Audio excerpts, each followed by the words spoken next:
যে ভারতের মিডিয়া যেভাবে উঠে পেরে লেগেছে বাংলাদেশের হিন্দুদেরকে মেরে দিচ্ছে মুসলিমরা, এই নিয়ে যে মিথ্যা প্রচার চালাচ্ছে ভারতের মিডিয়ারা, এই ঘটনা কি সত্য? আমি যে নাপিতের কাছে চুল কেটেছি, 30 দিন যে ড্রাইভারটা আমার গাড়ি চালিয়েছে তার নাম সরজিৎ রায়, হিন্দু, তাকে জিজ্ঞাসা করেছি, বিভিন্ন জায়গায় জিজ্ঞাসা করেছি যে আসলেই কি বাংলাদেশের মুসলিমরা তোমাদের উপর অত্যাচার করছে? বলছো হুজুর একেবারে মিথ্যা কথা। আমি কিছুদিন আগে ডিসেম্বরের 3 তারিখে বাংলাদেশ গিয়েছিলাম। বাংলাদেশে আপনারা আমাকে দেখেছেন সোশ্যাল মিডিয়াতে। বাংলাদেশে আমি 19টি জেলাতে প্রোগ্রাম করলাম, 19টি জেলা। তার ভিতরে দিনাজপুর, আপনার ঠাকুরগাঁও, পঞ্চগড়, টাঙ্গাইল, জয়পুরহাট, সাতক্ষীরা, বগুড়া, ময়মনসিংহ, এইভাবে 19টি জেলাতে আমি সফর করেছি। টোটাল 36টা প্রোগ্রাম করে এসেছি বাংলাদেশে। 19টি জেলার প্রতিটি জেলায় জেলায় আমি আমার সময় অনুযায়ী তদন্ত করেছি, তদন্ত করে জেনেছি যে ভারতের মিডিয়া যেভাবে উঠে পেরে লেগেছে বাংলাদেশের হিন্দুদেরকে মেরে দিচ্ছে মুসলিমরা, এই নিয়ে যে মিথ্যা প্রচার চালাচ্ছে ভারতের মিডিয়ারা, এই ঘটনা কি সত্য? আমি যে নাপিতের কাছে চুল কেটেছি, 30 দিন যে ড্রাইভারটা আমার গাড়ি চালিয়েছে তার নাম সরজিৎ রায়, হিন্দু, তাকে জিজ্ঞাসা করেছি, বিভিন্ন জায়গায় জিজ্ঞাসা করেছি যে আসলেই কি বাংলাদেশের মুসলিমরা তোমাদের উপর অত্যাচার করছে? বলছো হুজুর একেবারে মিথ্যা কথা, একেবারে মিথ্যা কথা। যদিও বা কোনো হিন্দুর বাড়িতে ভাঙচুর যদিও বা চালানো হয়, সেটা রাজনৈতিক দ্বন্দ্বের কারণে হয়েছে, সাম্প্রদায়িকতার কারণে হয়নি। দীর্ঘদিন হাসিনা সরকার থাকার কারণে নির্যাতনের শিকার হয়েছিল যারা, হাসিনা পালানোর পরে প্রতিশোধ নিতে গিয়ে হয়তো একটা হিন্দু লোকের বাড়িতে ইট পাটকেল কিছু মেরেছে, এটা হতে পারে। কিন্তু হিন্দু মুসলিম দ্বন্দ্বের কারণে একটা হিন্দু লোকের বাড়ি ঘর ভাঙা হয়নি, একটা হিন্দুর গায়ে আঘাত করা হয়নি। ভারতবর্ষের যে সমস্ত গদি মিডিয়ারা, পাঁচাটা মিডিয়ারা, এবং আমার মনে হয় যারা এইখান থেকে বসে বসে রিপোর্টারগিরি করছে, ওখানে একজনা সাংবাদিক পৌঁছাতে পারেনি, একটা সাংবাদিক ওখানে যায়নি, মিথ্যা। তার ভিতরে আমাদের পশ্চিমবাংলা একটা শান্ত পরিবেশ, পশ্চিমবাংলার হিন্দু মুসলিম আমরা খুব সুন্দরভাবে বসবাস করছি, আমাদের এখানে কোনো ভেদাভেদ নেই। আছে পশ্চিমবাংলার একটা হিন্দু দর্দি লোক এখন দেখতে পাওয়া যাচ্ছে, তার নাম পাগল শুভেন্দু অধিকারী, হচ্ছে পাগল। আমার মমতা ব্যানার্জি সরকারের কাছে এটা অনুরোধ, আপনি অবশ্যই ওকে পাগলা গারদে ভরুন, আর না হলে কোনো একটা ভালো চিকিৎসক দ্বারা তোর ব্রেনের চিকিৎসা করান। সারা পশ্চিম বাংলার এত হিন্দু থাকতে কোন হিন্দু আর একটা হিন্দুর উপরে দরদ জাগলো না? তুমি একা দরদ দেওয়াচ্ছ। আরে তুমি তো সেই সময় দ্বন্দ্বকারী, মমতা ব্যানার্জির সময়তে তুমি বলেছো বিদেবি হটাও, দেশ বাঁচাও। তুমি তো তখন ইফতার পার্টিতে গিয়ে জনমের মতো ইফতার খেয়েছো, তুমিই তো তখন গরুর গোস্ত খেয়েছো, তুমিই তো তখন মাথায় টুপি দিয়ে মুসলিমদের পরিবেশে জলসার স্টেজে ইফতার পার্টিতে তুমি বসেছো। আর আজকে মমতা সরকারের কোটি কোটি টাকা আত্মসাৎ করার পরে তুমি এখন ইডি সিবিআইয়ের তদন্তের ভয়ে বিজেপির কাছে আত্মসমর্পণ করে তুমি এখন হিন্দু মুসলিমের একটা দ্বন্দ্ব বিচ্ছেদ করার তুমি চেষ্টা করছো। তোমার এই ষড়যন্ত্রের ফাঁদে একজন কেউ পা দেবে না, কেউ পা দেবে না। কারণ শুভেন্দু অধিকারীর চালাকি খুব সুন্দর, উন্নত মানের। হিন্দুরা বুঝতে পেরে গেছে এ পাক্কা একটা দালাল। কি বলছি বুঝতে পারছেন? পাক্কা দালালে। সারা ভারতবর্ষে হিন্দু মুসলিম আমরা শান্তিতে বসবাস করছি। সারা বাংলাতে আজও পর্যন্ত আমরা হিন্দু ভাইয়ের চায়ের দোকানে চা পান করি, হিন্দু ভাইয়ের হোটেলে আজও পর্যন্ত খাই। আমি আজকে পর্যন্ত হিন্দু হোটেলে খেয়ে এসেছি, কোনো অসুবিধা নেই। সুবন্দির মতো কিছু বদমায়েশ লোকের কারণে ভ্রাতৃত্ব নষ্ট করার একদম পরিকল্পনা চলছে। আর তার মধ্যে কিছু মিডিয়া রয়েছে, আর কি বলবো, ইস ঘর মে লাগি হ্যায় ঘর হি কি চিরাগ সে, কিছু হারামখোর মুসলিম নামের কলঙ্ক মিডিয়াতে যুক্ত। মুসলিম নামের কলঙ্ক যারা, এই মিডিয়াও কিছু যুক্ত রয়েছে। প্রতিশোধ নিতে চাইছে, বলছে প্রতিশোধ নেব। বাংলাদেশের হিন্দুদের অবস্থা যেমন আমরা এখানকার মুসলিমদের অবস্থা ঠিক তেমন করব। তোমার বাপের 14 পুরুষের ক্ষমতা নেই একটা ডকুমেন্টস দিয়ে প্রমাণ করানোর যে বাংলাদেশের কোনো হিন্দু মার খেয়েছে। ওপার থেকে কাউকে 2-10 লাখ টাকা দিয়ে নিয়ে এসেছে, এই পারে এসে সাংবাদিকদের সামনে জিজ্ঞেস করছে, এই ও পারে কি মারধর চলছে? বলছে হিন্দুরা খুব মারধর খাচ্ছে, অথচ কিছুই নয়। এইসব রাগ কি আর সহ্য করে থাকা যায়? হ্যাঁ, আশ্চর্য ব্যাপার। মানে কয়েকটা অভদ্র এবং অসামাজিক রাজনৈতিক নেতাদের কারণে আজকে সারা বাংলার বিভিন্ন জায়গাতে বিশৃঙ্খলা সৃষ্টি হচ্ছে। তবে আমি বাংলার মানুষকে অজস্র ধন্যবাদ যে বাংলার হিন্দু মুসলিম আমরা উভয়ে ভালো। ওই শুভেন্দু পাগলার কথাতে আমরা কোনোদিন সাম্প্রদায়িক ব্যাপারে কোনো ঝামেলা করিনি, আমরা খুব ভালো আছি আলহামদুলিল্লাহ, তাই না? আল্লাহ তাআলা বলছেন আল কাদিমিন আল গাইজা, রাগ হলে রাগটাকে কি করো? কন্ট্রোল করো। ওয়াল আফিনা আনিন নাস, তোমার কাছে যদি কেউ অপরাধ করে তুমি তার অপরাধকে কি করো? ক্ষমা করে দাও, তাই না? তাহলে বলুন তো দেখি, এই 4 কোয়ালিটির লোকের ভিতরে আল্লাহ সব থেকে ভালোবাসে প্রথম সিরিয়ালে কাকে? হিসাব করে কথা বলো। আল্লাযীনা ইউনফিকুনা ফিস সাররাই ওয়াজ যাররাই, যারা সচ্ছলতায় অসচ্ছলতায় আল্লাহর রাস্তায় দান করে। কি বললাম বুঝলেন? আচ্ছা বলুন তো, দান করলে মাল কমে যায় না না মাল বাড়ে? কারা কারা বাড়ে বলছেন হাত তুলুন তো, তুলুন। একটু একটা মজার কথা বলবো, বাড়ে। তাহলে 2000 কোটি টাকা দেন তো এখন দেখি এখানে। ওটা এমনি, ওটা আমরা মুখে বলি, বিশ্বাস করি না, বিশ্বাস করি না। এখনই তো বললেন মাল বাড়ে, তাকে 2000 কোটি টাকা এখানে দেন না, ওটা না। আমি কিন্তু কালেকশন করার জন্য দানের ব্যাপারে বলছি না, দানের গুরুত্ব বোঝাচ্ছি। প্রথম থেকে আমি দান বলে বলে আসছি, তাই না? এইবার আপনাদেরকে মজার কথা বলি। আচ্ছা বলুন তো, 1 টাকা দান করলে রমজান মাসে সেটা বেড়ে কত টাকা হয় বলুন? 70 টাকা। তার থেকে বেড়ে হয় 700 টাকা পর্যন্ত, তাই তো? এইবার এ কথা কার? আল্লাহর এবং নবীর। নবী যে কথা বলেছেন, তাই না? আল্লাহ অন্য জায়গায় বলেছেন সম্পদ বাড়িয়ে দেই, সূরা আল ইমরানের 262 নম্বর আয়াতে আল্লাহ তাআলা এই কথা বলেছেন। আর অন্যান্য আয়াতে আল্লাহ সূরা বাকারা 262 নম্বর আয়াতে আল্লাহ তাআলা বলেছেন।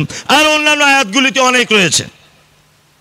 তাহলে সম্পদ 1 টাকা থেকে বেড়ে 700 টাকা হয়, এ কথা বলেছেন কে? মুহাম্মদ সাল্লাল্লাহু আলাইহি ওয়াসাল্লাম। আমি মুমতাজুল ইসলাম, আমি একটা মানুষ, পৃথিবীতে আমি এখানে আছি।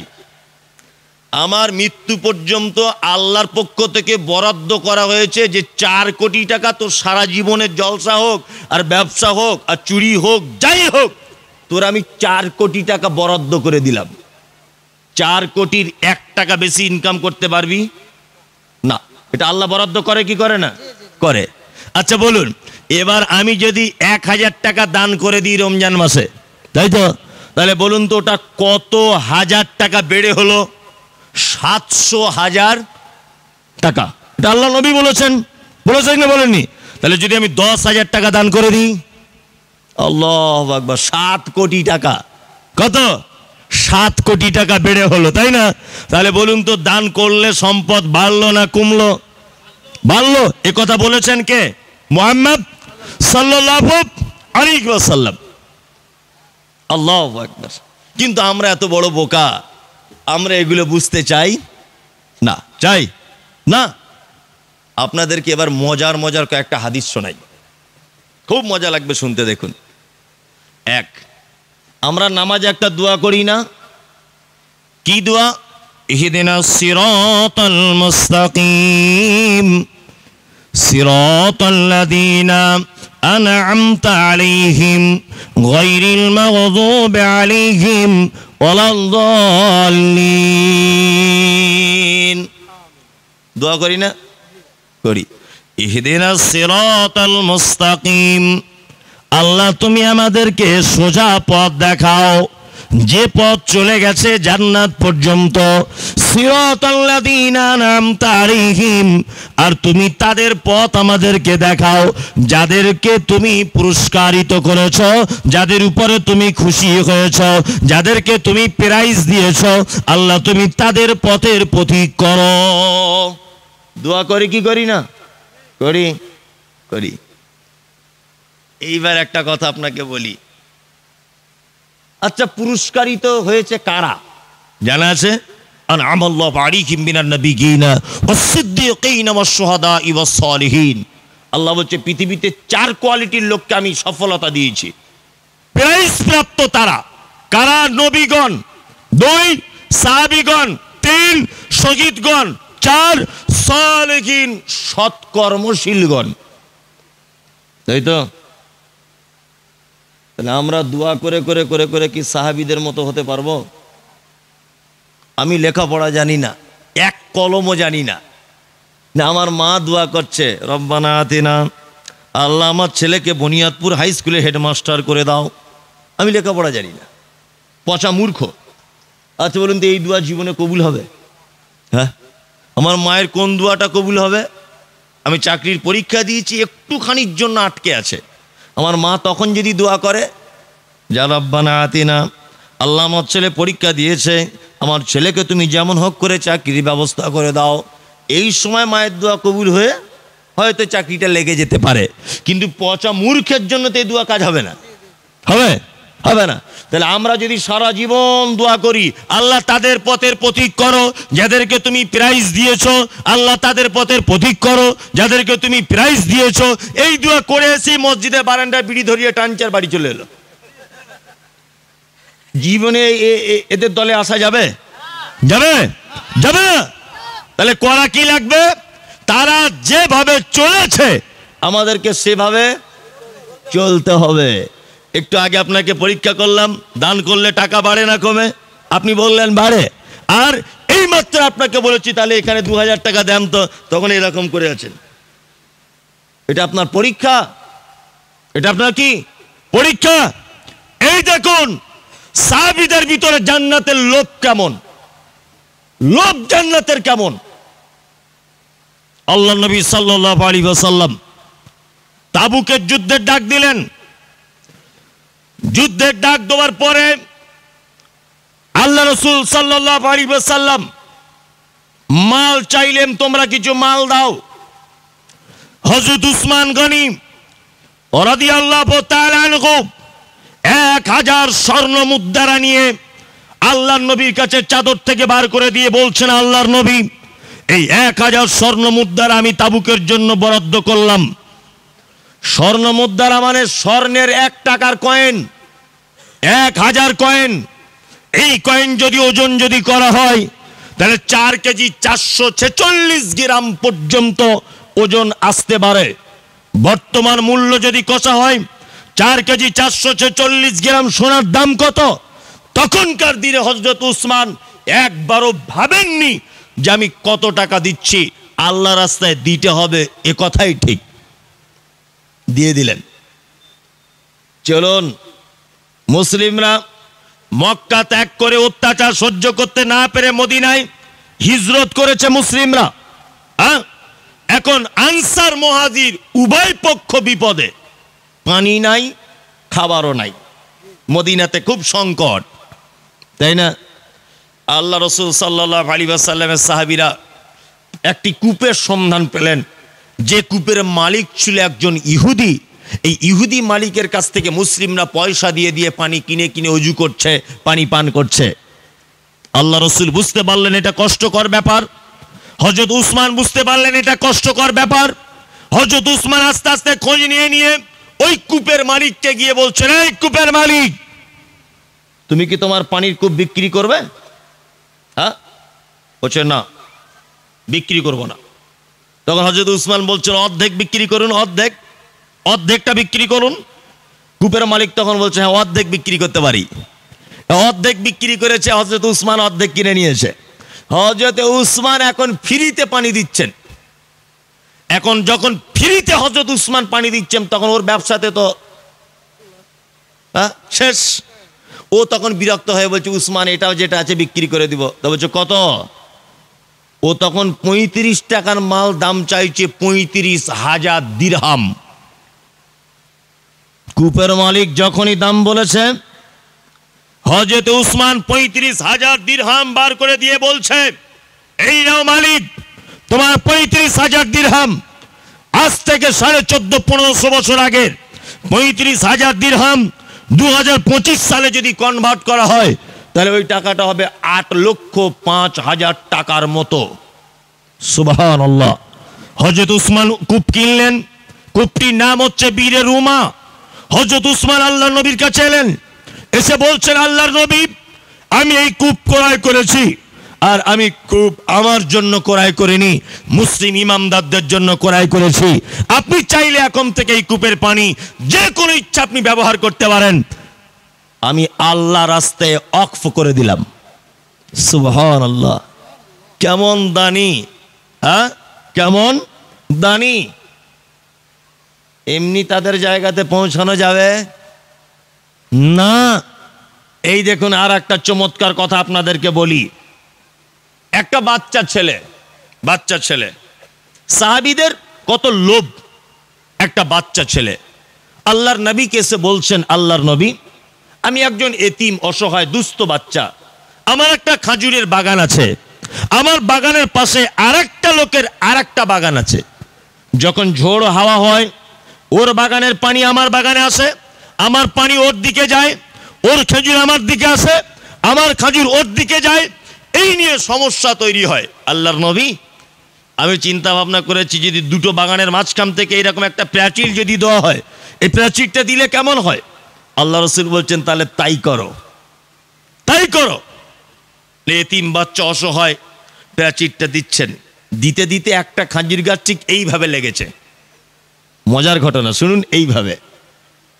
এইভাবে লাগার পরে অর্ধেক ওই বাগানের মালিকের, অর্ধেক এই লোকটার, এই এতিম বাচ্চাটার। এতিম বাচ্চাটা বলছে বাগানের মালিককে, ভাই তুমি এই খাজুরের গাছটা বিক্রি করে দাও। বলছে, না বিক্রি করব না। বলছে, তাহলে তুমি কেটে নাও। বলছে, কেটেও নেব না। আল্লাহ রসুলের কাছে গেছেন বিচার নিয়ে। আল্লাহ রসুল বিচার ফয়সালা করার জন্য ওই বাগানের মালিককে ডাকলেন, ডেকে বললেন, এক কাজ করো, তুমি এই বাগানের মালিক হিসাবে গাছটা তুমি নিজে কেটে নাও, না হলে এতিমকে বিক্রি করে দাও। লোকটা তখন বলছে, আল্লাহর নবী, বিক্রিও করবো না, কেটেও নেবো না। আল্লাহ রসুল তখন বলছে, তুমি এতিম বাচ্চাটিকে এই খাজুরের গাছটা দান করে দাও, তার বিনিময়ে তুমি জান্নাতে একটা খাজুরের গাছ নাও। লোকটা তখন বলছে, জান্নাতেরও গাছ চাই না। কি বললাম বুঝলেন? ভালো লোক ছিল না খারাপ লোক? বেকা লোক। আমাদের সমাজে এরকম কিছু লোক আছে না? আছে। মসজিদের বাথরুম ঘর তৈরি হচ্ছে, 1 হাত জায়গা যদি ও দিয়ে দেয় তাহলে বাথরুমটা ভালো করে হয়। ও 1 হাত জায়গার ব্যাপারে এমন গরম দেখাচ্ছে মনে হচ্ছে ওর কবর হবে ওখানটায়। আছে এরকম লোক? মসজিদের প্রাচীর হচ্ছে, 1টা হাত জায়গা যদি দিয়ে দেওয়া হয় তাহলে প্রাচীরটা একটু ভালো করে হয়। এমন গরম দিয়ে কথা বলছে মসজিদের কমিটির, আল্লাহু আকবার, মনে হচ্ছে সারা পৃথিবীর মালিক ও। মনে হয় কোনোদিন ও পৃথিবী থেকে যাবে না। হ্যাঁ, অথচ মনে যদি কখনো অহংকার জাগে, কবরস্থানের সাইড দিক দিয়ে হাঁটবেন, আপনার চাচা শুয়ে আছে, আপনার দাদু শুয়ে আছে, আপনার তার দাদু শুয়ে আছে, আপনি এখনো লাইনে আছেন কবর খুঁড়তে যা বাকি, তাই না? আল্লাহু আকবার। যখন এই কথা আল্লাহ রাসূল বললেন, জান্নাতে গাছ নাও, তার বিনিময়ে গাছটা দাও, তখন ওই বাগানের মালিক বলছে, জান্নাতেও গাছ চাই না। ওই মজলিসে বসেছিলেন একজন সাহাবী, তার নাম আবু দাহাদা উঠে বলছেন, আল্লাহর নবী, আচ্ছা আপনি কি এতিম বাচ্চাটিকে ওই গাছটি দিয়ে জান্নাতে গাছের কথা ওই লোকটার জন্য বললেন, না পৃথিবীর সমস্ত মানুষের জন্য বললেন? আল্লাহর নবী বলছেন, সমস্ত মানুষের জন্য, কিয়ামতের দিন পর্যন্ত কথা আমার পক্ষ থেকে গেল যে এতিম অসহায়দেরকে যে 1 পয়সা দিয়ে সহযোগিতা করবে, আমি নবী তার জন্য জান্নাতে একটা গাছের জামিনদার হয়ে যাব। আবু দাহাদা বাড়ি চলে গেলেন। সুন্দর বাড়ি, বিশাল খাজুরের বাগানের ভিতরে, হ্যাঁ, কত গাছ খাজুরের, অনেক জমি। ওই বাগানের মালিককে গিয়ে বলছেন, ভাই আমার বাড়ি, আমার বাগান, সমস্ত কিছু আপনি নিয়ে নেন, এই একটা গাছ আমাকে দান করুন, আমাকে দেন, আমি এতিম বাচ্চাটাকে দিই, তার বিনিময়ে আমি জান্নাতে গাছ নিব। আবু দাহাদ এই কথা বলার পরে বাগানের মালিক রাজি। আবু দাহাদা এবার বাড়ি গেলেন, দরজা খোলো। বিবি দরজা খুলে দিয়েছে। বিবি বলছে ভিতরে চলে এসো। আবু দাহাদা বলছে ভিতরে যাব না, বাড়ি বিক্রি করে দিয়েছি, জামা কাপড় যা কিছু আছে তুমি সব কিছু গুটিয়ে নাও, বাড়ি থেকে বার হয়ে এসো। আবু দাহাদার স্ত্রী বলছেন কত টাকায় বিক্রি করেছেন যদি একটু বলেন। তখন স্বামী আবু দাহাদা বলছেন বিবি রে, আমি একটা খাজুর গাছের বিনিময়ে আমার সমস্ত জমি জায়গা, আমার বাড়ি, আমার বিল্ডিং বালাখানা সব দান করে দিয়েছি, সব বিক্রি করে দিয়েছি। তখন বলছে সেই খাজুরের গাছটা কোথায়? আবু দাহাদা বলছেন সেই খাজুরের গাছ জান্নাতে, জান্নাতে গাছ। আল্লাহ রাসূল বলেছেন জান্নাতের একটা খাজুরের গাছের ছায়া অতিক্রম করতে 100 বছর একটি ঘোড়া যদি একভাবে দৌড়াতে থাকে একটা খাজুর গাছের ছায়া শেষ করতে পারবে না। এত বড় সাহাবীদের জান্নাতের প্রতি লোভ দেখুন কতটা। আল্লাহু আকবার। আচ্ছা, আমরা অনেক সময় দান করি না? অনেক সময় কি দান করি? মানুষকে তো দান করলে যা হয় হয়, পশু পাখিকে দান করলে নাকি হয় কি হয় না? হয়। আর আমরা কি করি? বেগুনের গাছ লাগিয়েছে, উপরে নেট জাল দিয়ে ঘিরে রেখেছে, আর মোটামুটি 70 থেকে 80টা পাখি ওই জালে জড়িয়ে শুকিয়ে মরে আছে। এরকম চাষি আছে? আছে। আল্লাহু আকবার। আমি দেখতে পাই মায়েরা এগুলো বেশি করে, চুলোতে রান্না করছে মায়েরা, পিঁপড়েগুলো খুব বদমাইশি করছে, পায়ে কুটুস কুটুস করে কামড়ে দিচ্ছে। অনেক মাকে দেখেছি কেরোসিন তেল দিয়ে ধরিয়ে দিয়েছে। আল্লাহু আকবার। মা, আপনার মনে কি একটু দয়া হয় না যে ও একটা প্রাণী, ওকে আপনি কেন মারলেন? আল্লাহ নবী সাল্লাল্লাহু আলাইহি ওয়াসাল্লাম তিনি বলেছেন তোমরা কোনো প্রাণীকে আঘাত করলেও তার মুখে যেন আঘাত করবে না। সাপ হলেও তার মুখে মারা যাবে না, কুকুর হলেও তার মুখে মারা যাবে না, বিড়াল হলেও তার মুখে মারা যাবে না, গরু হলেও তার মুখে মারা যাবে না, যেই কোনো প্রাণী হোক, মানুষ হলেও তার মুখে মারা যাবে না। রাগ হয়েছে আপনার স্ত্রীকে একটু মারতে ইচ্ছা করছে, হয়তো 2-4 গা মারলেন, আমি মারতে বলিনি, যদি আপনি মারেন মুখে কোনোদিন চড় মারতে পাবেন না, এটা আল্লাহর নবী নিষেধ করেছে। ও অবলা প্রাণীর মতো আপনার সংসার করে যাচ্ছে, আপনি মারছেন ওকে, ও হয়তো ধৈর্য ধরছে। আপনার যা ব্যবহার, আপনার যা কৃতি, আপনার যা আখলাক, কোশ্চিন কালেও আপনার স্ত্রী আপনার সংসার করতো না। আপনি সংসার করার অযোগ্য পুরুষ, শুধু সংসার করছে তার বাচ্চার মুখের দিকে তাকিয়ে। অসংখ্য নারী, এখানে যতজন মেয়ে বসে আছে এর ভিতরে খুঁজলে 20টা মেয়েকে দেখতে পাওয়া যাবে ওই স্বামীর ভাত খেতে রাজি নয়, শুধু সন্তানদের মুখের দিকে তাকিয়ে তার ভাত খেয়েই যাচ্ছে। তুমি যা স্বামী, তোমার সঙ্গে সংসার করা ঠিক নয়। কোনদিন কোন প্রাণীর মুখে আঘাত করবেন কি না। আমরা অনেক সময় মাঠে ঘাটে দেখতে পাই বিষ দিয়ে অনেক প্রাণীকে মারা হয় না? হয় কি হয় না? আল্লাহু আকবার। একজন ব্যভিচারিণী নারী, কি নারী? ব্যভিচারিণী নারী, রাস্তা দিয়ে হেঁটে যাচ্ছে, তার জীবনে একটাও নেকি নেই, সব তার গোনাতে ভরপুর লাল দাগ। এই ব্যভিচারিণী বেশ্যা মহিলাটি রাস্তা দিয়ে যেতে যেতে দেখতে পাচ্ছে একটা কুকুর একটি নিকৃষ্ট প্রাণী, একটি পানির কূপের সাইডে কাদা মাটি জিভ দিয়ে চাটছে। মহিলাটির মনে দয়া হলো, যে আমি যেমন মানুষ আমার পিপাসা লাগে, ঠিক তেমন এই কুকুরটার এখন পিপাসা লেগেছে। মহিলাটি কি করলো? তার কাপড়ের আঁচল দিয়ে তার পায়ের মোজাটা বেঁধে কূপের ভিতরে নামিয়ে সেই মোজা দিয়ে পানি তুলে কুকুরটাকে পান করিয়ে দিয়েছে।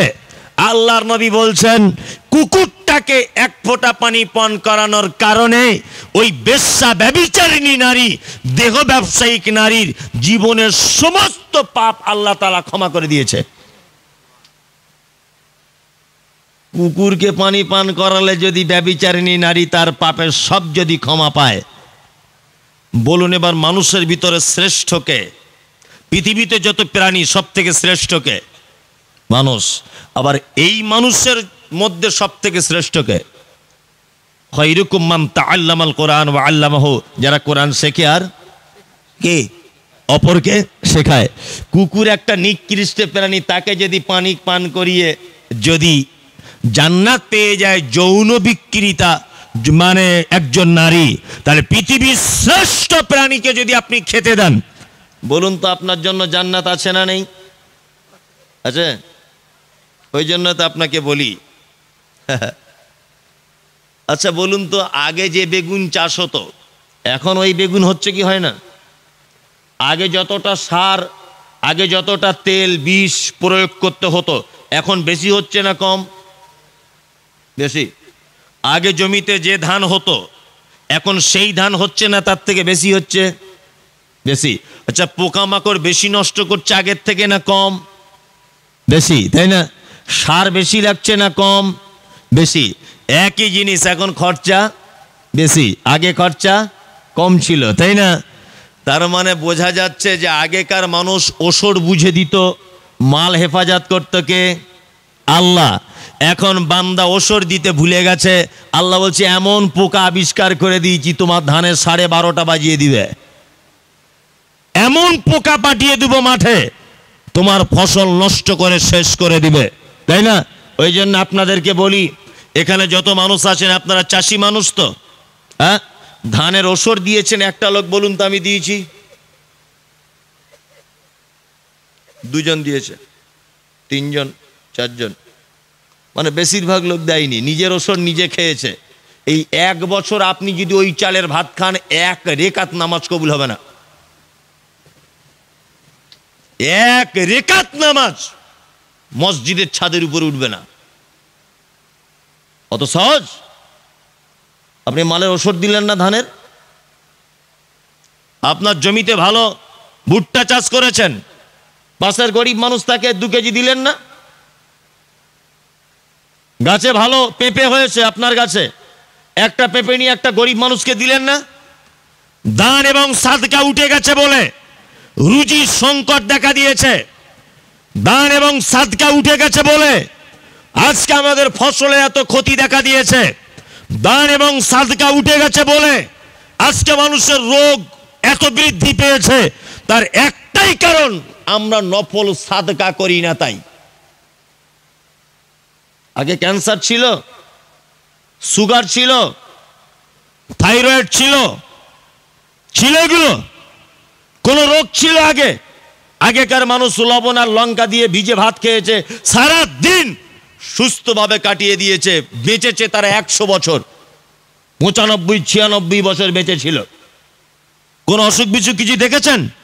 তখন ভ্রাতৃত্ব ছিল, ওর বাড়িতে চাল থাকলে এর বাড়িতে ধার দিয়েছে, হ্যাঁ, ওর বাড়িতে উনুন না থাকলে আর একজনের বাড়িতে রান্না করেছে, এর বাড়ি কেরাসিন ছিল না, ও দিয়ে সহযোগিতা করেছে। আর এখন যা হচ্ছে ব্যাংকে ঢুকে যাচ্ছে, 2 তলা বাড়ির গেট লাগিয়ে দিচ্ছে, একটা কুকুর পর্যন্ত আপনার বাড়িতে একটা হাড্ডি পায় না, একটা কুকুর পর্যন্ত একটা হাড্ডি পায় না আপনার বাড়িতে। তা আপনার সুগার হবে না, আপনার কোলেস্টেরল বাড়বে না, আপনার থাইরয়েড হবে না, আপনার ক্যান্সার হবে না, আমার হবে না, তো হবে কার? কার হবে? সাদকা করতে শিখুন, দান করতে শিখুন। পৃথিবীতে যদি ধনী যদি হতে চান, মাল বেশি করে খরচা করুন। অনেক পদ্ধতির একটা পদ্ধতি হচ্ছে সাদকা করা। এই দেখুন একটা চমৎকার হাদিস বলি। আচ্ছা বলুন তো, কোন সাহাবীর নাম কোরআনে আছে? বলুন, কোন সাহাবীর নাম কোরআনে আছে? জানা আছে? নাই। একজন সাহাবীর নাম কোরআনে আছে, তার নাম জায়েদ। তার নাম কি? জায়েদ। আল্লাহর নবীর পালিত পুত্র, তার নাম কি? জায়েদ। এর নাম কোরআনে আছে। 2, আচ্ছা বলুন, একজন সাহাবী এবং তার স্ত্রীর একটি ভালো কাজ দেখে আল্লাহ আসমানের উপর থেকে হেসে দিয়েছে। সুবহানাল্লাহ। কি করেছে? আল্লাহ হেসে দিয়েছে। আচ্ছা, আপনার কোনো কাজ দেখে যদি আল্লাহ হেসে দেয়, আপনি এই মেয়ের এই কথা বলছেন কেন?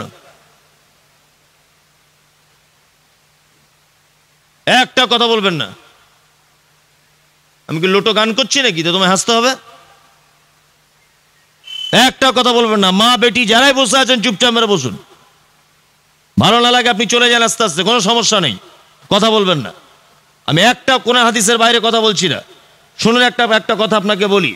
আল্লাহ আরশ থেকে একজন স্বামী স্ত্রীর কাজ দেখে হেসে দিয়েছিলেন। জানা আছে কারা তারা? জানা নেই। আপনাকে বলি, হঠাৎ করে আল্লাহ নবী সাল্লাল্লাহু আলাইহি ওয়াসাল্লামের মসজিদে একজন মেহমান এসেছে।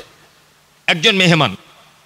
আল্লাহ নবী বললেন সাহাবীদের যে আমার বিবিদের বাড়িতে একবার ঘুরে এসো তো, বিবিদের বাড়িতে খাবার টাবার কিছু আছে কি দেখো, তাহলে মেহমানের খাবার হবে। এই হাদিসটা শুনে তবে আপনি উঠবেন, তার আগে নয়। আবু তালহা বলছেন, আনসারী সাহাবী আবু তালহা বলছেন, আমি আল্লাহর নবীর 11টা বিবির বাড়ি থেকে ঘুরে এলাম। ওয়াল্লাহি, আল্লাহর কসম দিয়ে বলছি, আল্লাহর নবীর বিবিদের বাড়িতে পানি ছাড়া কোনো খাবার নাই। সুবহানাল্লাহ। তার মানে নবীজির স্ত্রীদের বাড়িতে তখনকার দিনে পানিটাও একটা খাবার ছিল। আম্মা জান আয়েশা বলছেন, আমি একটা চাঁদ দেখেছি নতুন, আর একটা নতুন চাঁদ দেখেছি, আর একটা নতুন চাঁদ দেখেছি। কটা নতুন চাঁদ দেখা হলো? 3টা। আম্মা জান আয়েশা বলছেন, 3টা নতুন চাঁদ অতিবাহিত হওয়ার পরেও আমাদের বাড়িতে পরপর 2 দিন 3 দিন উনুনে আগুন জ্বলেছে, এটা আমি কোনোদিন দেখতে পাইনি। কত কষ্টের দিন।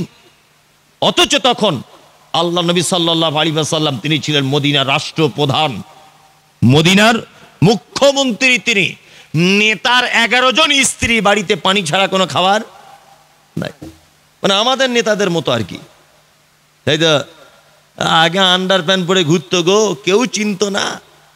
কি করে ভোটে জিতে প্রধান হয়ে গেছে, কি করে পঞ্চায়েত হয়ে গেছে। এখন দেখছি বুলেট গাড়িতে করে ঘোরে। হ্যাঁ, রাস্তার ধারে মেন জমিগুলো সব ওই কিনছে। মনে মনে ভাবি কি ওর বাপের টাকা ছাপা কল আছে? এত টাকা আসে কি করে? আবার এই মমতা ব্যানার্জির সরকার ঘর দিচ্ছে, অনেক মানুষ টাকা পাচ্ছে, গোপনে গিয়ে বলে আসছে আবার আমাদের জন্য 17,000 টাকা রেখে দিও, না তো ঘর অন্যজনের নামে করে দিব। এই তো আমাদের চরিত্র। আল্লাহু আকবার। বর্তমানে যারা নেতা আছে এদের সঙ্গে যদি আমার কিয়ামতের মাঠে দেখা হয় তাহলে বুঝবো যে কি অবস্থাতে সে থাকবে। আল্লাহু আকবার। জনগণের সম্পদ যে কত কঠিন, কত যে কঠিন।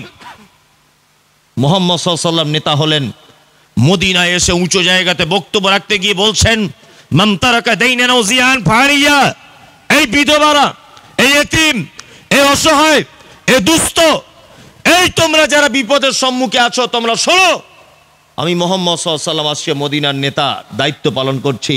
তোমাদের বাড়ির ব্যাগগুলো আমার হাতে তুলে দাও, আমি নবী তোমাদের বাজারের দায়িত্ব নিয়ে নিলাম।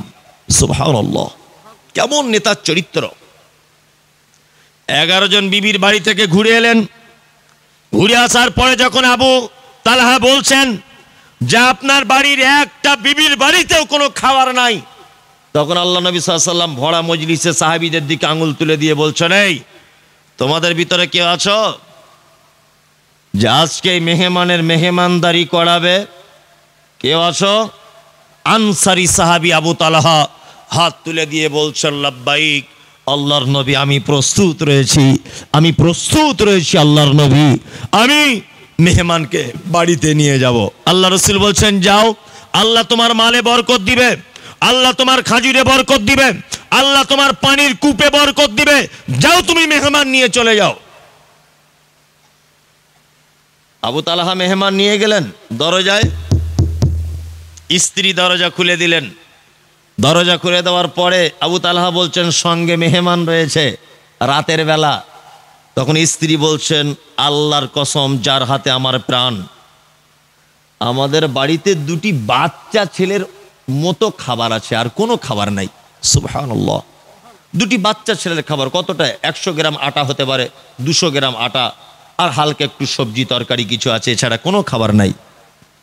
আবু তালহা বলছেন, এই মেহমান অন্য কারো মেহমান নয়, এই মেহমান হলো বিশ্ব নবী জনাবে রাসূলুল্লাহ সাল্লাল্লাহু আলাইহি ওয়াসাল্লামের মেহমান। বিবি তখন বলছে, শোনো, বাচ্চাগুলোকে তাহলে ঘুম পাড়িয়ে দিই। তাদেরকে মিথ্যা অভিনয় করে বাচ্চাগুলোকে ঘুম পাড়িয়ে দেওয়া হলো। আবু তালহা বসে আছেন মেহমানদেরকে নিয়ে, আর বিবি খাবার তৈরি করে খাবার দিলেন। বন্ধুরে আমার, অল্প খাবার যদি আল্লাহর নবীর মেহমান যদি খায় আর আবু তালহা দুজন যদি খায়, তাহলে দুজনের কারো পেট ভরবে না। ওই জন্য স্ত্রী বলে দিচ্ছে তার স্বামী আবু তালহাকে, আপনি খেতে খেতে মাঝখানে যে প্রদীপটি জ্বলবে ওই প্রদীপটি একটু ফুঁক দিয়ে নিভিয়ে দিবেন। চালাকি করে ফুঁক দিয়ে প্রদীপ নিভিয়ে দিবেন, আর প্রদীপটা বন্ধ হয়ে যাবে, অন্ধকার। তখন আপনি খাদ্যের পাত্রে হাত দিবেন, মুখে হাত তুলবেন, মুখ লড়াচড়া করবেন, সব কিছু করবেন, কিন্তু খাবেন না। খেলে আল্লাহ নবীর মেহমানের পেট ভরবে না। এইভাবে সারা রাত স্বামী স্ত্রী না খেয়ে থাকলেন, দুটি বাচ্চাকে না খেয়ে সারা রাত কাটিয়ে দিলেন। সকালবেলা আল্লাহ নবী সাল্লাল্লাহু আলাইহি ওয়াসাল্লাম তিনি বলছেন, আবু তালহা, তোমার আর তোমার স্ত্রীর গতকাল রাতের বেলা মেহমানদারিতায় আল্লাহ সূরা হাসরের 9 নম্বর আয়াত অবতীর্ণ করেছেন। শুধু এই নয়, তোমাদের স্বামী স্ত্রী কাণ্ড কারখানা দেখে আল্লাহ আসমানের উপরে হেসে দিয়েছে। সুবহানাল্লাহ। আল্লাহ আয়াত অবতীর্ণ করলেন, যারা নিজেরা ক্ষুধার্ত থাকার পরেও অপরকে যারা প্রাধান্য দেয়, নিজেরা যারা ক্ষুধার্ত থাকার পরেও অপরকে যারা প্রাধান্য দেয়, নিজেরা যারা কৃপণতা না করে অপরকে যারা সহযোগিতা করে, আল্লাহ তাআলা বলছেন তারাই সফল কাম, তারাই সফল কাম, তারাই সফল কাম, যারা নিজেদেরকে কষ্ট দিয়ে অপরের সহযোগিতা করে দেয়। আপনাকে এর আগেও আমি বলেছি, ডাইরেক্ট বলতে না পারলেও সোশ্যাল মিডিয়াতে এসে আপনাকে বলেছি, জুম্মার দিনে মসজিদে গিয়ে আপনাকে সর্বপ্রথম একটি কাজ, 2 রেকাত নামাজ না পড়ে আপনি বসতে পারবেন না। 2 রেকাত নামাজ না পড়ে কি বসতে পারবেন না। নাম্বার 2, মসজিদের 2 রেকাত নামাজ পড়ার পরে চারিদিকে একবার দেখে নেবেন, মসজিদে কোনো ল্যাংড়া খোঁড়া অন্ধ কানা এইরকম দুস্থ মানুষ এসেছে কিনা চাঁদাপত্র তুলতে। যদি দেখেন এসেছে, তাড়াতাড়ি তার কাছে আগে বেড়ে গিয়ে বলুন, ভাই আসসালামু আলাইকুম, আপনি আমার বাড়িতে নামাজের পর 2টো ডাল ভাত কিছু খেয়ে যাবেন। মায়েদেরকেও বলছি, দুপুরবেলাতে যখন রান্না বান্না করবেন চাউল একটু বেশি করে দিবেন হাঁড়িতে। ফকির মিসকিন যারা আছে পাড়াতে ভিক্ষা করতে, ওদেরকে ডেকে খাওয়াবেন। একেবারে কাউকে যদি খুঁজে আপনি না পান, মুর্শিদাবাদ থেকে একটা লোক ফেরি করছে আপনার গ্রামে জামা কাপড়ের, আপনার গ্রামের আশেপাশে কোনো হোটেল নেই, লোকটার মুখে দাড়ি, পাঞ্জাবি টুপি, নামাজি লোক আপনার মসজিদে নামাজ পড়তে ঢুকেছে, আপনি কোন মেহমান যদি না পান, মুর্শিদাবাদের ওই ফেরিওয়ালাকে ডেকে নিয়ে বাড়িতে এসে বলুন, ভাই আমার বাড়িতে ডাল ভাত আছে, 2টো খেয়ে তবে যান, আপনার মেহমানদারিতার কারণে আমি আল্লাহর জান্নাতের আশা করছি। কোথায় আপনি জান্নাত খুঁজতে চাইছেন? একজন বেশ্যা মহিলা, একজন যৌনচারী মহিলা, একজন পতিতালয়ের নারী কুকুরকে পান করিয়ে যদি জান্নাত চলে যেতে পারে, তার গুনাহ ক্ষমা হয়ে যেতে পারে, তা আপনি একটা মানুষকে যদি আপনি 1 মুঠো ডাল ভাত খাওয়ান, আমি মমতাজুল ইসলাম আশা করতে পারি আপনার জীবনের সব পাপ ক্ষমা করে দেওয়া হবে। অত সহজ নয়।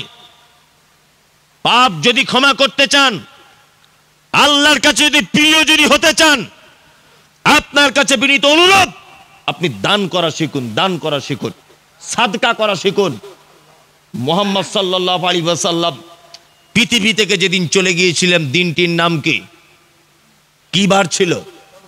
সোমবার। এই হাদিসটা শুনলে আপনার চোখে এখনই পানি চলে আসবে। যদি না আসে তাহলে মনে করব যে আপনার ঈমান কাজ করছে না। দেখুন আপনার অন্তরে এক্ষুনি আপনার চোখ দিয়ে পানি ঝরবে। আল্লাহ নবী সাল্লাল্লাহু আলাইহি ওয়াসাল্লাম জীবনের শেষ জীবনে কি করেছেন দেখুন।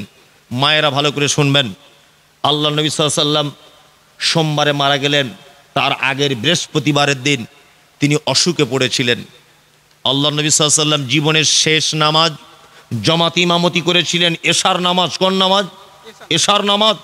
আর শেষ যে তেলাওয়াত করেছিলেন, তেলাওয়াতটা এই ভাবে আইয়া হাদিসিম বাদাহু ইউমিনুন, এই আয়াত তিনি তেলাওয়াত করেছিলেন। এশার নামাজ পড়ে আল্লাহ নবী সাল্লাল্লাহু আলাইহি ওয়াসাল্লাম বাড়ি এলেন বৃহস্পতিবার রাত থেকে আল্লাহ রসুল অসুস্থ হয়ে গেলেন, মারাত্মক অসুস্থ। ফজরের সময় আজান দিচ্ছেন হযরতে বেলাল, আসসালাতু খায়রুম মিনান নাওম। আল্লাহর নবীর ঘুম ভেঙে গেলেন, আল্লাহ রসুল উঠলেন, আয়েশাকে ডেকে বলছেন, আয়েশা একটু অজুর পানি দাও। আম্মা জান আয়েশা অজুর পানি দিলেন। আল্লাহ রসুল অজুর পানিটা ধরার পরে কাঁপতে কাঁপতে অজ্ঞান হয়ে গেলেন, জ্ঞান হারিয়ে ফেললেন। কিছুক্ষণ পর আম্মা জান আয়েশা বলছেন, আবার আল্লাহ রসুলের জ্ঞান ফেরত এলো। জ্ঞান ফিরে আসার পরে আল্লাহ রসুল বলছেন, আয়েশা আমাকে আর একটু পানি দাও। আম্মা জান আয়েশা আর একটু পানি দিলেন। আল্লাহ রসুল সাল্লাল্লাহু আলাইহি ওয়াসাল্লাম ওযু করার আগেই আবার জ্ঞান হারিয়ে ফেললেন। তৃতীয়বার আল্লাহ রসুলের জ্ঞান ফিরে এলো। আল্লাহ রসুল আয়েশাকে ডেকে বলছেন, আয়েশা আমি জীবনে আর কোনো দিন হয়তো মসজিদে নববীতে যেতে পারবো না, তোমার আব্বা আবু বক্করকে বলো একটু ইমামতি করতে, আমি আর নববীতে ঢুকতে পারবো না, তোমার আব্বাকে বলো।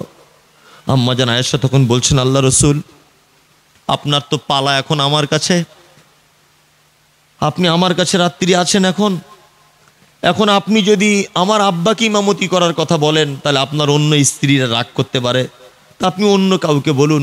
তখন আল্লাহ রসুল একটু মিজাজটা কড়া করে দিয়ে বলছেন, আয়েশা আমি যেটা বুঝি তুমি কি সেটা বোঝো? আমি বারবার বলছি তুমি তোমার আব্বাকে বলো ইমামতি করতে যেতে। আল্লাহ নবী সাল্লাল্লাহু আলাইহি ওয়াসাল্লামের বিবি আয়েশা বলছেন, আমি মসজিদে নববীর পর্দাটা সরিয়ে আমার আব্বাকে ইশারা করে ডেকে বললাম, আব্বা আল্লাহ রসুল আর মসজিদে যেতে পারছে না, আপনি ইমামতির জায়গাতে যান। বিশ্ব নবী বলেছেন, পৃথিবীতে যত মানুষ আছে আবু বক্করের মতো নরম মানুষ সারা পৃথিবীতে আর কোনো মানুষ নেই। আবু বক্কর সব থেকে নরম মানুষ, এত নরম মানুষ আবু বক্কর, তিনি যখনই কোরআন তেলাওয়াত করতেন জাহান্নামের আযাব এলে হাউ হাউ হাউ হাউ করে কাঁপতেন, কোরআন তেলাওয়াত করতে পারতেন না, এত জাহান্নামকে ভয় করতেন, এত আল্লাহর আযাবকে ভয় করতেন। হযরত আবু বক্কর এই কথা শুনে হাউ হাউ করে বাচ্চা ছেলের মতো কাঁদছেন। হযরত আবু বক্কর ইমামতিতে গেলেন। আল্লাহ নবী সাল্লাল্লাহু আলাইহি ওয়াসাল্লাম সাহাবী আবু বক্কর ইমামতি করাচ্ছেন। বিশ্বনবী বেঁচে থাকা অবস্থায় 17 ওয়াক্তের ইমামতি করেছেন আবু বকর সিদ্দিক রাদিয়াল্লাহু তাআলা আনহু। কত ওয়াক্তের? 17 ওয়াক্তের ইমামতি করেছেন। বৃহস্পতিবার পার হয়ে গেল, শুক্রবার পার হয়ে গেল, শনিবার পার হয়ে গেল, ঠিক রবিবারের দিন আল্লাহ নবী সাল্লাল্লাহু আলাইহি ওয়াসাল্লাম একটু সুস্থ বোধ করলেন, শরীরটা একটু ভালো। হযরতে বেলাল আজান দিলেন জোহরের। আল্লাহ নবী সাল্লাল্লাহু আলাইহি ওয়াসাল্লাম বলছেন, আয়েশা এটা কোন সময়? আয়েশা বলছেন, আল্লাহ রসুল এটা জোহরের সময়। আল্লাহ রসুল সাল্লাল্লাহু আলাইহি ওয়াসাল্লাম বলছে, আয়েশা আমাকে একটু তুলে ধরো, খুব ইচ্ছা করছে মসজিদে নববীর দৃশ্যটা দেখতে। তখন আম্মা জান আয়েশা বলছেন, আল্লাহ রসুল আমার আব্বার ইমামতিতে সাহাবীরা নামাজ পড়ছে, কাতারে দাঁড়িয়ে আছে। আল্লাহ রসুল বলছেন, আমাকে একবার তোলো আয়েশা, একবার তোলো। হযরত আয়েশা তুলে ধরলেন। আল্লাহ রসুল নববীর দৃশ্যটা দেখে হাউ হাউ করে কাঁদছেন। আম্মা জান আয়েশা বলছেন, আল্লাহ রসুল আপনি কাঁদছেন কেন? আজকে তো আপনার কান্নার দিন নয়। আল্লাহ রসুল কাঁদতে কাঁদতে বলছেন, আসসালাত আসসালাত আসসালাত ওমা মালাকাত ঈমানুকুম, উম্মত কোনদিন নামাজ ছেড়ে দিও না, আর তোমাদের দাস দাসী, তোমাদের স্ত্রী, তোমাদের অধীনস্থ থাকা মানুষদের কখনো খারাপ ব্যবহার করো না। বিশ্বনবী কথা বারবার বলছেন আর হাউ হাউ করে বলছেন, ইয়া রফিকাল আলাম, হে আমার বন্ধু, হে আমার রব, হে আমার পালন কর্তা, আমি তোমার কাছে যেতে প্রস্তুত রয়েছি। আর এ কথা বলছিলেন, উম্মত নামাজ ছেড়ে দিও না, দাস দাসীদের সাথে অসৎ ব্যবহার করিও না। আল্লাহ নবী কথা বলছেন। আয়েশা বলছেন, আল্লাহ নবী আপনি কাঁদছেন কেন? তখন আল্লাহ নবী সাল্লাল্লাহু আলাইহি ওয়াসাল্লাম বলছেন, আয়েশা এই নামাজের কায়েমের জন্যে উহুদের ময়দানে তীরের আঘাতে আমার দমদম মোবারক শহীদ হয়েছে। আয়েশা এই নামাজ দেখার জন্যে তায়েফের ময়দানে ইসলাম নিয়ে গেছি, তায়েফের লিডাররা ইসলাম তো কবুল করলো না, বাচ্চাদেরকে লেলিয়ে দিল, ঘোড়ার পায়ে দড়ি বেঁধে, আমার পায়ে দড়ি বেঁধে পাথরিয়া জমিন আমাকে রক্তে রক্তাক্ত করে দিয়েছে। তায়েফের বড় পাথর আমার মাথাতে ফেলার তার আক্রমণ করেছিল। এই সেই নামাজ যার জন্য উটের ভুঁড়ি আমার পিঠে চাপিয়ে দেওয়া হয়েছিল। আয়েশা এখন দেখছি আর আনন্দে কাঁদছি। আয়েশা, দুজন সাহাবীকে ডাকো না, দু চারজন সাহাবীকে, আমি একটু নামাজে যাই, খুব ইচ্ছা হচ্ছে নববীতে যেতে। আম্মাজান আয়েশা বলছেন, চারজন সাহাবীকে ডাকা হলো। চারজন সাহাবী এলেন, আল্লাহর নবীকে বগলের তলা দিক দিয়ে হাত দিয়ে ধরলেন। আল্লাহ রসুল চলে গেলেন মসজিদে নববীতে। মসজিদে নববীতে যখন নবীজি ঢুকছেন, হযরত আবু বকর ইমামতিতে দাঁড়িয়ে আছেন। তিনি মনে মনে বুঝতে পেরে গেলেন নবীজি ঢুকছেন। নবীজি ঢুকছেন বলে তিনি আস্তে করে পিছনে আসার মনস্থির করলেন। আল্লাহর নবী ইশারা করে দিয়ে বলছেন, আবু বকর, তুমি তোমার জায়গাতে দাঁড়াও, তুমি আসো না, ওই জায়গাতে দাঁড়াও। আবু বকর দাঁড়িয়ে আছেন। আল্লাহু আকবার। আবু বকর দাঁড়িয়ে আছেন। আল্লাহ নবীকে গিয়ে আবু বকরের বাম দিকে বসিয়ে দেওয়া হলো। আবু বকরের বাম দিকে যদি নবীজি থাকেন, তাহলে নবীজির কোন দিকে আবু বকর? ডান দিকে। সঙ্গে সঙ্গে ইমাম পরিবর্তন হয়ে গেল। আল্লাহর নবী হলেন ইমাম, আবু বকর হলেন মুকাব্বির। কি বললাম বুঝলেন? জীবনে তিনি বসে বসে ইমামতি করেছিলেন জোহরের নামাজের। এইবার আল্লাহ নবী সাল্লাল্লাহু আলাইহি ওয়াসাল্লাম আস্তে আস্তে করে বাড়ি এলেন। সোমবার সকাল হলো। আয়েশাকে ডেকে বলছেন, আমি যে জায়গাটা আপনাকে বোঝাতে চাইছি, আয়েশাকে ডেকে বলছেন, আয়েশা বলো তো, আমাদের বাড়িতে কি কোনো সম্পদ আছে? আম্মা জান আয়েশা বলছেন, আল্লাহর নবী, আমাদের বাড়িতে 6টা থেকে 9টা স্বর্ণের কয়েন আছে, দিনার। আল্লাহ রসুল এই কথা শুনে চোখগুলোকে লাল বর্ণের করে দিয়ে, মেজাজটা উচ্চ রঙের করে দিয়ে আয়েশাকে ডাঁট দিয়ে বলছেন, আয়েশা, আমি বেঁচে থাকা অবস্থায় তুমি এ সম্পদ কেন বাড়িতে রেখেছো? তুমি দান কেন করে দিলে না? তুমি সাদকা কেন করে দিলে না? আরে তুমি যদি সাদকা করে দিতে, আমি আমার রবের কাছে এর বহুগুণ পেয়ে যেতাম। আয়েশা, কোন ইমানদার এবং কোন নবীর জন্য এটা উচিত নয় যে এত নিকৃষ্ট সম্পদ পৃথিবী নামক জায়গাতে রেখে আল্লাহর দরবারে সাক্ষাৎ করবে। আমি আয়েশা এটা চাই না। তার মানে নবীজি জীবনের শেষ বাক্য বলেছেন, আয়েশা, তুমি তোমার সম্পদকে বাড়িতে জমা করে রেখে যেও না। তুমি যেটা দান করে দিয়ে যাবে, তুমি তার রবের কাছে তার অনেক গুণ বেশি পাবে। কি বলছে বুঝতে পারছেন? ঠান্ডা পানি দেন। হ্যাঁ, তুমি যেটা দান করবে সেটা কি পারবে? তুমি তোমার রবের কাছে অনেক গুণ বেশি পাবে। টাকা কামাই করছেন না? অনেক করছেন তো, আলহামদুলিল্লাহ, বিসমিল্লাহ।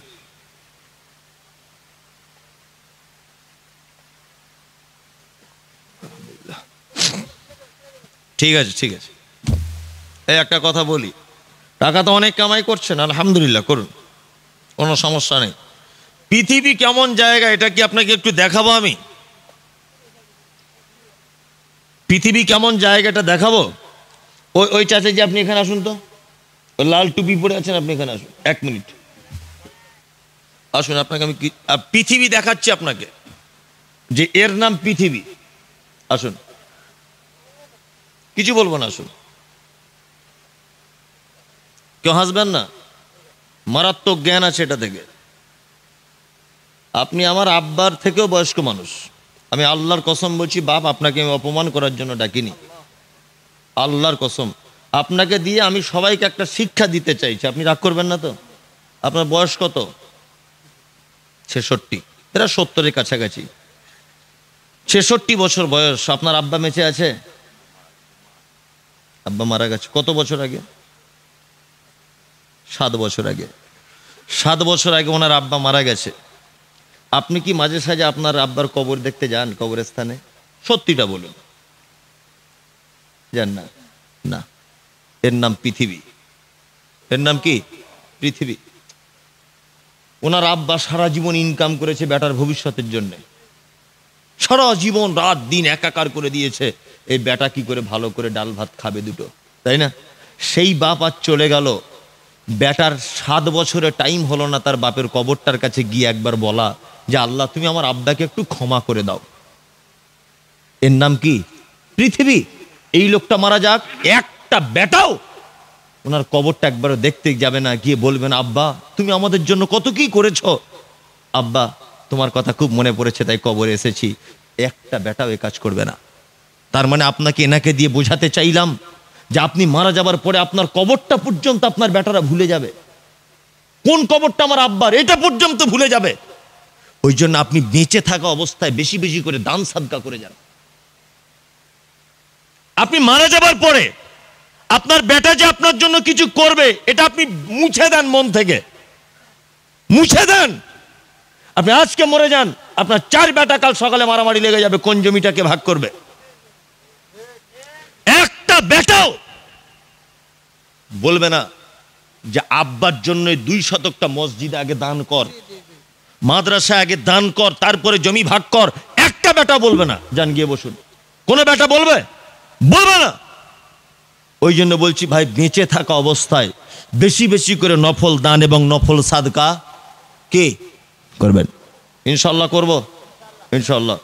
এই দেখুন একটা কথা বলে দিই, সব থেকে এই মুহূর্তের উত্তম দান করার জায়গা কোনটা? না, মাদ্রাসা, মাদ্রাসায়। তারপরে এতিম দুস্থ বাচ্চাদের, তাই না? জি। দোকানে চকলেট কিনতে গেছেন আপনার পোতার জন্যে, গিয়ে দেখছেন একটা বাচ্চা ছেলে সে চকলেটের দিকে বারবার ফ্যালফাল করে দেখছে। ও আশরাফুলের ছেলে, কিছুদিন আগে আশরাফুল অ্যাক্সিডেন্টে মারা গেছে। কি বললাম বুঝলেন? ওর ছেলেটা বারবার আপনার চকলেটের দিকে দেখছে।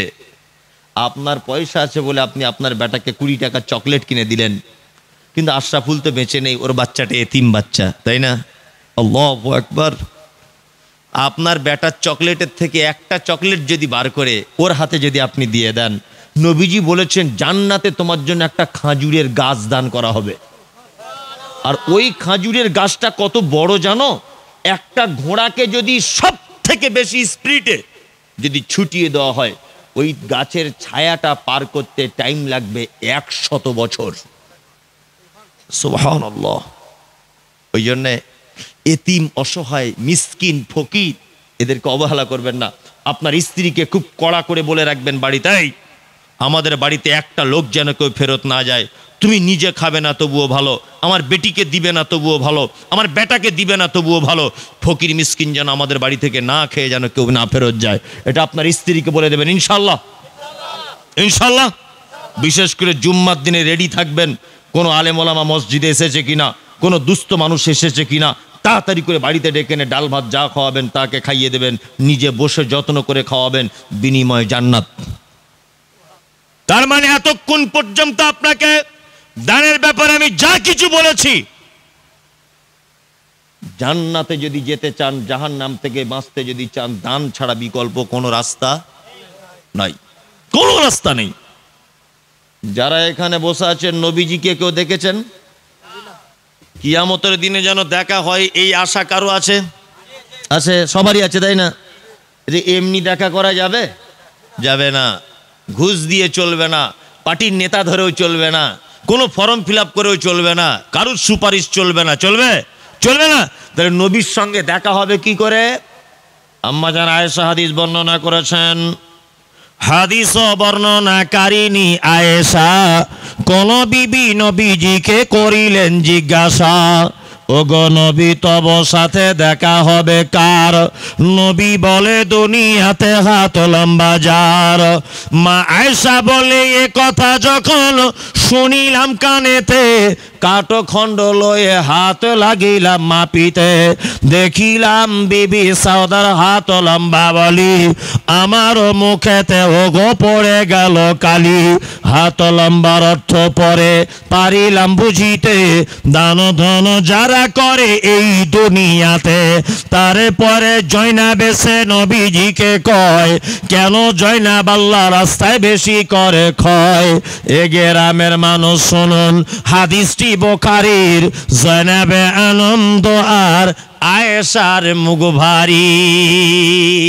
সহিহ বুখারী হাদিস এটা। আম্মা জান আয়েশা আল্লাহর নবীকে ডেকে বলছেন, আল্লাহর নবী, কিয়ামতের দিন আপনার সঙ্গে প্রথমে কার দেখা হবে? নবীজি বললেন, যার হাত লম্বা তার সাথে আমার দেখা হবে। আয়েশা ব্যাপারটা বুঝতে পারলেন না, একটা কাঠ নিয়ে অন্যান্য বিবিদের হাতগুলো মাপতে শুরু করেছেন। কি বললাম বুঝলেন? দেখতে পাওয়া গেছে আল্লাহর নবীর আর একজন বিবি, নাম তার সাউদা, সাউদার হাতটা লম্বা হয়ে গেছে। তখন আয়েশা বলছেন, আল্লাহর নবী, আমার সঙ্গে আপনার রাত তালে দেখা হলো না। আল্লাহ নবী বলছেন, আয়েশা ওরকম দান নয়, ওইরকম হাত লম্বা নয়। যারা দানের ব্যাপারে হাত লম্বা করে দেয়, আমি নবী কিয়ামতের দিন তার সাথে প্রথমে দেখা করব। সুবহানাল্লাহ। পবিত্র আল কোরআন কি বলছেন? লাম তানালুল বিররা হাত্তা তুনফিকু মিম্মা তুহিব্বুন। তোমরা যদি কল্যাণ চাও আল্লাহর পক্ষ থেকে, তাহলে তোমরা তোমাদের প্রিয় বস্তুকে আল্লাহর রাস্তায় সাদকা করো, দান করো। আল্লাহ বলছেন পৃথিবীতে সফল লোক তারাই আল্লাযীনা ইউমিনুনা বিল গায়বি ওয়া ইউকিমুনাস সালাত ওয়া মিম্মা রাযাকনাহুম ইউনফিকুন। পৃথিবীতে সফল কাম তারা যারা আমাকে না দেখে বিশ্বাস করে, যারা 5 ওয়াক্ত সালাত আদায় করে, ওয়া মিম্মা রাযাকনাহুম ইউনফিকুন। আর আমি তাদেরকে যে রুজি দিয়েছি সেই রুজি থেকে আমার রাস্তাতে যারা দান করে, আল্লাহ তাআলা বলছে এরা পৃথিবীতে সফল ব্যক্তি। এর রুজির মালিক কে বলুন? আল্লাহ। আপনি তো রুজির মালিক নয়, রুজির মালিক নয় তো নয়। এখন আপনার যে 5 লাখ টাকা ব্যাংকে জমা আছে, এখন যে 5,000 টাকা ব্যাংকে জমা আছে, বলুন তো এই টাকাটা কার? বলুন। রুজির মালিক কে? আপনার টাকা পয়সা দেয় কে? আল্লাহ দেয় না? এখন যে আপনার 5,000 টাকা ব্যাংকে জমা আছে, ভালো করে বুঝবেন, এই টাকাটাও তাহলে আল্লাহ আল্লাহর আল্লাহ আল্লাহ আপনাকে দিয়েছে, তো অর্থ দিয়েছে আল্লাহ দিয়েছে, তাই তো? তাহলে যেটা জমা আছে আপনার বাড়িতে, আপনার ধান আছে 20 বস্তা, আপনার মাখায় আছে 50 বস্তা, ভুট্টা আছে 40 বস্তা, এই মাল কার? আল্লাহর। আল্লাহ কোরআনে শব্দ ব্যবহার করছে, শুধু দেখুন কত চমৎকার। আল্লাহ বলছে মিম্মা রাযাকনাহুম ইউনফিকুন। আপনার মাল আল্লাহ চাইছে না। আল্লাহ বলছে আমি তোকে যে রুজি দিয়েছি ওই রুজি থেকে আমাকে কিছু দাও, তাই না?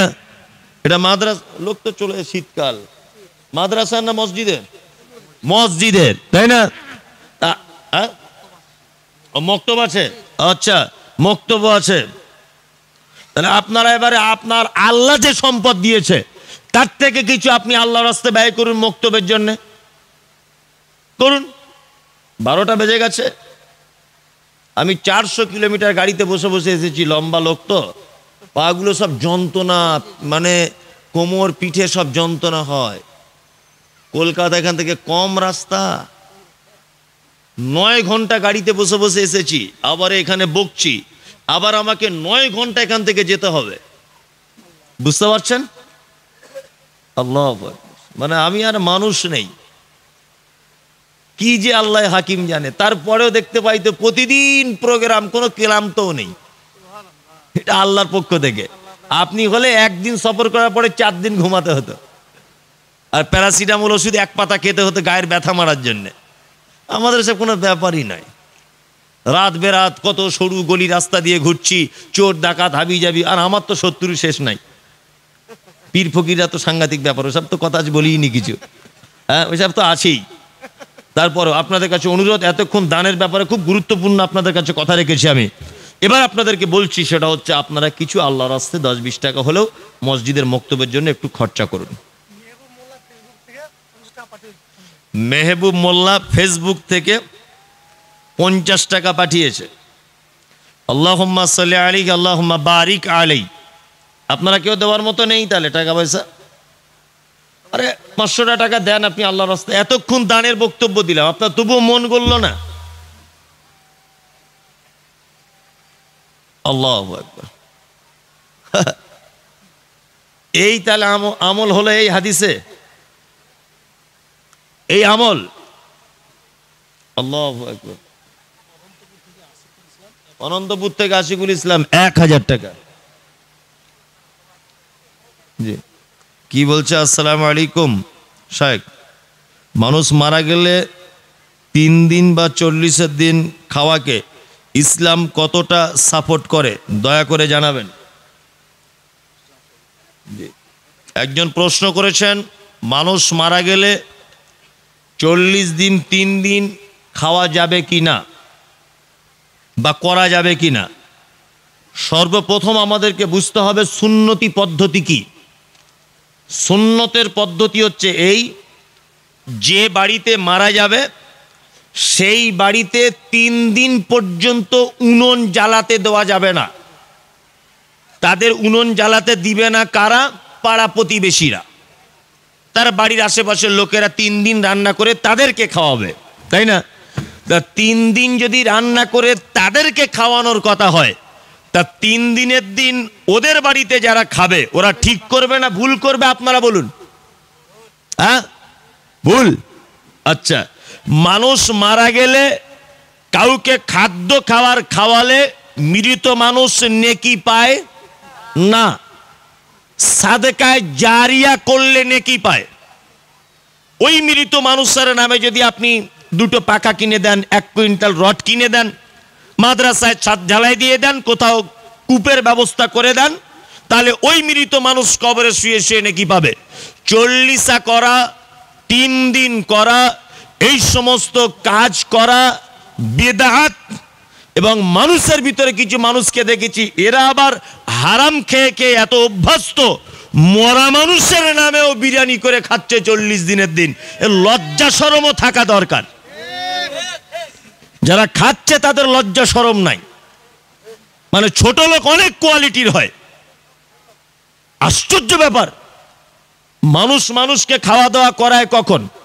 আমার 4টে বেটি হয়েছে, তারপরে একটা বেটা আনন্দ করে বিরিয়ানি খাওয়ায়। আমার বেটা স্কুলের মাস্টার হয়েছে, আনন্দ করে মিষ্টি খাওয়ায়। আমার স্ত্রীর বাচ্চা হয়েছে 12-14 বছর পর, খুশি করে আমি বন্ধু বান্ধবকে বিরিয়ানি খাওয়ালাম, ওটা আলাদা ব্যাপার। তা তোমার বাপ মরেছে 40-এর দিন, 3 দিনের দিন তোমার বাড়িতে অনুষ্ঠান, তার মানে তোমার বাপ মরেছে মানে তুমি খুশি? হ্যাঁ, যে করে, কি বললাম বুঝলেন, এ তো এক ভুল করে। আর সব থেকে বড় কথা, যারা খেতে যায় এদের পাছার চামড়া তোলা দরকার। কোথায় খেতে হয় আর কোথায় খেতে নেই এইটুকু জ্ঞান তোমার নাই? পচা মূর্খ কোথাকারে, তোমার এইটুকু জ্ঞান নাই যে কোথায় খেতে হয় আর কোথায় খেতে নাই? 40 করা বেদাত, 3 দিনের দিন বেদাত। মানুষ মারা গেছে, কবর খুঁড়েছে, তাকে লুঙ্গি গেঞ্জি দেওয়া চলবে না। কবর খোঁড়া মানুষকে দাওয়াত খাওয়ানো চলবে না। একজন মারা গেল, তার স্ত্রীকে জামা কাপড় দিচ্ছে আত্মীয় স্বজন, এসব নীতি অনেক জায়গাতে আছে, আছে না? এসব চলবে না। ও স্বামী মারা গেছে, ও দামি কাপড় নিয়ে কি করবে? পরে কাকে দেখাবে? ও একদম নয়, ওইসব কোনো কুসংস্কার চলবে না। ইসলাম অতীব সহজ।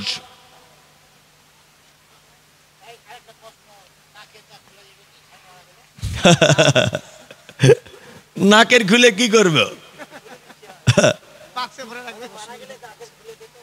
মারা গেলে নাকের খুলে দেয়? আরে পাগল, একটা স্বামী মারা গেলে তার স্ত্রী শুধুমাত্র 4 মাস 10 দিন অন্য জায়গাতে বিয়ে করতে পাবে না। কি বললাম বুঝলেন?